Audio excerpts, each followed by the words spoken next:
Welcome to the Darwinian Delusions channel. We're going to do something different today. What I want to do is speak about Darwinian evolution as a religion and the sort of experiences of someone who used to believe in Darwinian evolution. And on this show today, I have with me Jerry. Assalamu alaikum, bro. Assalamu alaikum. How you doing, bro? Yeah, alhamdulillah, I'm good. Just arrived here, Brother Sabur, he caught me nicely and we've set up a little impromptu video. He didn't come with any intention. I just thought, okay, you know what, let me just get this on video. So Jerry, alhamdulillah, he's one of the brothers who goes out with us to convey the message of Islam. He used to be, you were an atheist for 15 years. 15 years. Solid atheist. Pretty, I'd say about 90% on a scale of percentages. So like in strength. You believe in materialism, you believe that, you know, the universe, there's no God, Darwinian evolution is true. I was absolutely stern on the fact that there was no God, but I was in flux with regards to evolution being true. I mean, anytime I actually thought about evolution, just using my own common sense, I couldn't believe in it. Really? But my nafs was pulling me towards the other direction, because I was also surrounded by other atheists, and so there's that slight uncertainty there. Oh, there always was, yeah. There always was. But like any time I dug deeper into it, I started to doubt it, you know, because it just doesn't make sense from a common sense point of view that apes can transition into humans. You know. And you know, it all is a blind chemical, physical process, just running on its own, and it just leads to everything. Well, the reason most people push evolution is they say that creatures adapt to their circumstance, but apes are already perfectly adapted to their natural environment. Whereas if you put us in their environment, we're going to fail and die very quickly. And the environment we live in right now is not something we adapted to. It's quite the opposite. It's something we adapted to suit us. So the premise of evolving to suit our needs, it just falls down immediately. We're changing the environment all the time. Exactly. And like, why do we not still have a bunch of transitionary phases in between apes and us? Well, also another way of thinking about it is, you know, the whole thing that we can go to space, we can do quantum mechanics, we can sit here, we can film, we can do these things, yet, you know, our cousins are still throwing bananas at each other in the jungle. Rocks. So there's a difference. Now, why I wanted to get your sort of opinion on this is, if you remember a few weeks ago, I was getting you to check this material on Darwinian evolution, and you started saying some interesting things. Now, do you think most of the atheists out there, they actually understand it and they believe in it, or do you think it's just like a sort of social thing? I think it's very much a social thing driven by the nafs, going by my own experience with atheists from when I was an atheist and also after I became Muslim, alhamdulillah, because if you cling to something like this, it gives you like a backing or a foundation for throwing away all moral responsibility. Oh, that's an interesting point. So it's like, if you accept the hereafter and you accept that you have a creator, then automatically responsibilities come with that to some extent.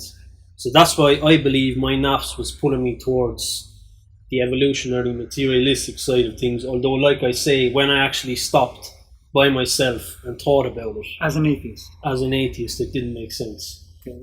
Now, that's very interesting, because sometimes when I go out and I speak to people, and I'm sure you have the same experience, and you say to people, where did we come from, you know, they just give you a label, you know, read this book, or you know, Dawkins said this or whatever, but they don't have a clue. No. They literally don't have a clue. Now, the other thing which I wanted to speak about was that Richard Dawkins, in his book The Blind Watchmaker, he says Darwin allowed us to be intellectually satisfied atheists. Right? So do you think, even at an academic level, do you think the scientists who are atheists, they have this bias and therefore they're more likely to try and fit the data into the theory rather than the other way around? From an Islamic point of view, I would say most definitely, yeah.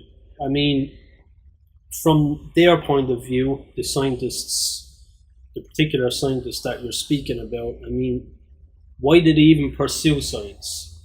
If everything is materialistic and it's all about the how, then there is no why for anything. You know, there's no reason for us to even listen to their conclusions, because what they are doing for them is just completely baseless. So yeah, maybe lack of honesty is one of the big basically barriers you're speaking for them. about, you know, nihilism, everything being Yeah, the same. nihilism. Yeah. And it's interesting because I remember, I think once we were speaking about this a few weeks ago, you believed in that. You believed everything was the same. Yeah, absolutely. Yeah. So I believed everything how did he was function? pointless. How did he function? With difficulty. With difficulty, yeah. I mean, when you are nihilistic, so to speak, and you believe everything is pointless, you need something to latch onto to amuse you and or waste your time at the same time.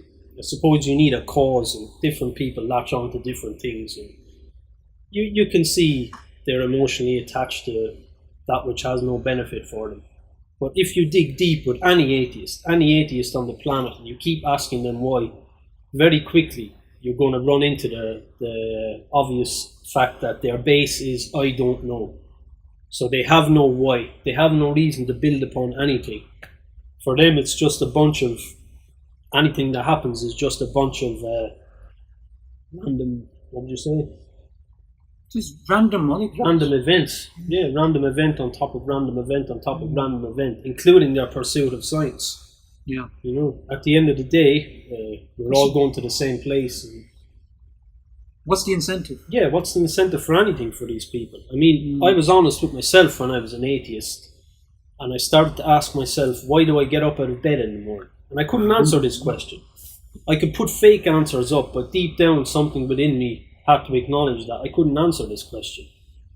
And I suppose they would say they want to make the world a better place through their pursuit of science, but if the world is pointless and random, it cannot be made better. They're basically deluding themselves, because that which is pointless remains pointless, doesn't it? Absolutely. You need a foundational reason for everything you do, or you're just wasting your time until you pop your clogs. You know, I mean... Absolutely. You're just going to the same place. You're just going to go to the grave, and that's going to be the end of it all. Now, what we're going to be doing, inshallah, God willing, is we're going to be doing more and more videos speaking about the atheist perspective from a former atheist, about, you know, views of life. And inshallah, one of the videos we want to speak about as well is morality. Right? I know that's going to get you going, right? Morality. How does morality make sense from an atheistic perspective? So, Darwinism is actually a religion because it's accepted. It's dogma, isn't it? It's dogma, right? They don't understand it, yet they still accept it. By the way, I've been promoting this book. This is a new book. It's been out for just a few months. Darwinism as Religion, written by an atheist, philosopher of science, published by Oxford University. Mainstream academics admitting that it is actually a religion. Jazakallah khair for joining me on the show. Well, yeah. Inshallah, we'll have you soon as well. Assalamu alaikum.